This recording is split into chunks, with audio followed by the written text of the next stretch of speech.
Le rugby international continue d'offrir des enseignements fascinants à mesure que le Nation Championship avance, et certaines rencontres permettent d'aller bien au-delà du simple résultat inscrit au tableau d'affichage.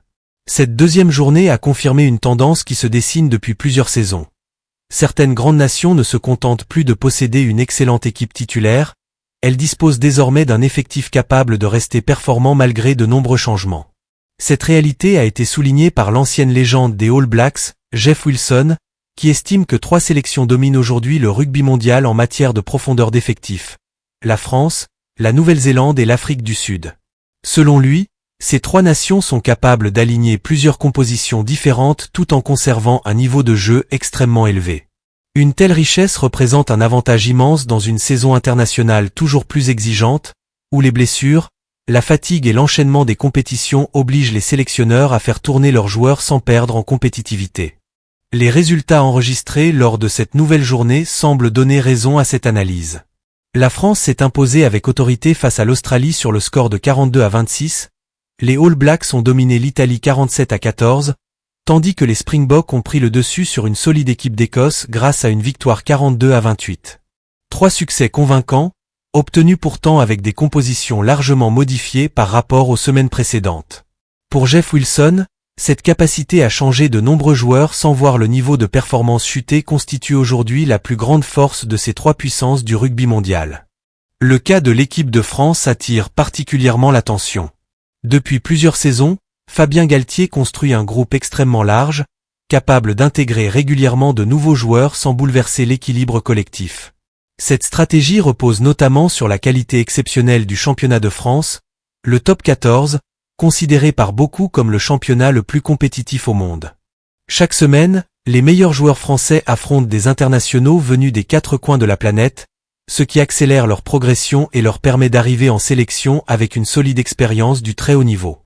Cette richesse permet aujourd'hui au staff français de procéder à de nombreux changements sans craindre une baisse importante des performances. Face à l'Australie, plusieurs cadres ayant disputé les phases finales du top 14 ont retrouvé leur place dans le groupe. Leur retour a apporté davantage d'expérience mais aussi une nouvelle dynamique offensive. Fabien Galthié a également choisi d'innover dans l'organisation de son jeu en associant Romain Ntamak et Mathieu Jalibert dans une configuration rarement utilisée auparavant. Ntamak a retrouvé le poste d'ouvreur tandis que Jalibert a été repositionné à l'arrière. Ce choix tactique a permis aux Bleus de disposer de 2 créateurs capables d'animer les attaques sous différents angles. Leur complémentarité a offert davantage de variété au jeu français et a considérablement compliqué le travail défensif des Wallabies. Jeff Wilson estime que cette prestation française donne encore plus de valeur au match disputé une semaine plus tôt face aux All Blacks. Même si les Bleus s'étaient inclinés à Christchurch, ils avaient impressionné pendant de longues séquences, notamment lors des 20 premières minutes où ils avaient dominé les débats avec une intensité remarquable.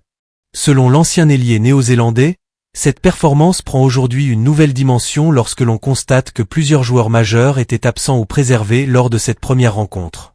Cela signifie que la France possède non seulement une excellente équipe type, mais également un deuxième groupe capable de rivaliser avec les meilleures nations du monde. Cette profondeur d'effectifs constitue désormais l'une des principales armes de Fabien Galthié. Depuis son arrivée à la tête du 15 de France, le sélectionneur a constamment insisté sur l'importance de développer un groupe élargi. Plutôt que de dépendre exclusivement d'une quinzaine de joueurs, il a multiplié les opportunités offertes aux jeunes talents afin de préparer l'avenir. Cette politique commence aujourd'hui à produire des résultats très visibles.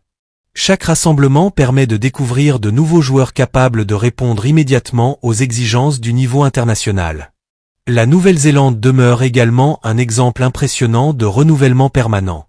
Malgré plusieurs changements dans son équipe, la sélection néo-zélandaise est parvenue à largement dominer l'Italie. Dave Rennie a choisi d'effectuer une rotation importante afin de préserver certains cadres tout en offrant du temps de jeu à plusieurs joueurs moins expérimentés. Même si Jeff Wilson et Justin Marshall ont reconnu que la prestation collective n'avait pas été parfaite, les All Blacks ont tout de même inscrit 47 points et décroché une victoire confortable. Ce résultat démontre une nouvelle fois la capacité du rugby néo-zélandais à produire continuellement de nouveaux talents capables d'évoluer immédiatement au plus haut niveau. Jeff Wilson souligne toutefois que la performance des All Blacks laisse encore apparaître quelques axes de progression. Certaines imprécisions techniques ainsi que plusieurs erreurs de discipline ont empêché l'équipe de totalement maîtriser son sujet. Néanmoins, l'essentiel reste acquis avec une victoire nette qui permet de poursuivre la montée en puissance du groupe. L'ancien international rappelle que la capacité à gagner même sans produire son meilleur rugby constitue souvent la marque des très grandes équipes. L'Afrique du Sud représente probablement l'exemple le plus spectaculaire en matière de profondeur d'effectifs. Depuis plusieurs saisons, Rassie Erasmus développe une stratégie qui consiste à maintenir une concurrence permanente entre tous les joueurs sélectionnables. Cette philosophie crée une émulation constante et oblige chacun à maintenir un niveau d'excellence élevé pour conserver sa place. Face à l'Écosse, le sélectionneur sud-africain n'a conservé que 5 titulaires de la rencontre précédente. Malgré cette rotation très importante, les Springboks ont une nouvelle fois démontré leur puissance collective en s'imposant 42-28. Justin Marshall considère que cette performance confirme l'immense qualité du travail réalisé par le staff sud-africain. Selon lui, très peu de nations seraient capables d'effectuer autant de changements sans perdre leur identité de jeu. Les Springboks continuent d'imposer leur puissance physique, leur efficacité sur les phases de conquête ainsi qu'une remarquable discipline tactique, quels que soient les joueurs présents sur le terrain. Cette continuité reflète la qualité du système mis en place depuis plusieurs années. Pour Justin Marshall, Rassie Erasmus doit être particulièrement satisfait de voir son équipe afficher un tel niveau malgré l'absence de nombreux cadres. Cette situation lui offre une flexibilité considérable pour préparer les prochaines grandes échéances internationales. Les joueurs savent qu'ils auront régulièrement leur chance, ce qui entretient une motivation permanente à tous les niveaux de l'effectif. À l'inverse, Jeff Wilson estime que l'Australie traverse actuellement une période beaucoup plus compliquée. Les Wallabies ont montré de belles séquences pendant la première période face à la France et menaient 21-12 avant de complètement s'effondrer en seconde mi-temps. Pour l'ancien ailier des All Blacks, ce scénario révèle un manque de profondeur inquiétant. Selon lui, les Australiens disposent d'un premier groupe compétitif mais peinent à maintenir le même niveau lorsque la fatigue apparaît ou lorsque certains joueurs doivent être remplacés. Jeff Wilson souligne que les Wallabies ont encaissé 40 points après avoir pourtant pris l'avantage en première période. Cette incapacité à conserver leur niveau d'intensité interroge sur la qualité du banc mais aussi sur l'expérience globale de l'effectif. Il estime que le rugby australien cherche encore les leaders capables d'encadrer cette jeune génération lors des grands rendez-vous internationaux. Les difficultés rencontrées par l'Australie ne datent d'ailleurs pas de cette seule rencontre. Jeff Wilson rappelle que les Wallabies avaient déjà terminé leur précédente tournée sans enregistrer la moindre victoire.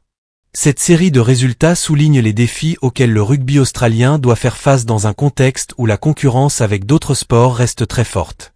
Former suffisamment de joueurs capables d'évoluer au niveau international constitue aujourd'hui l'un des principaux objectifs de la fédération australienne. Cette comparaison entre les différentes grandes nations illustre parfaitement l'évolution actuelle du rugby mondial.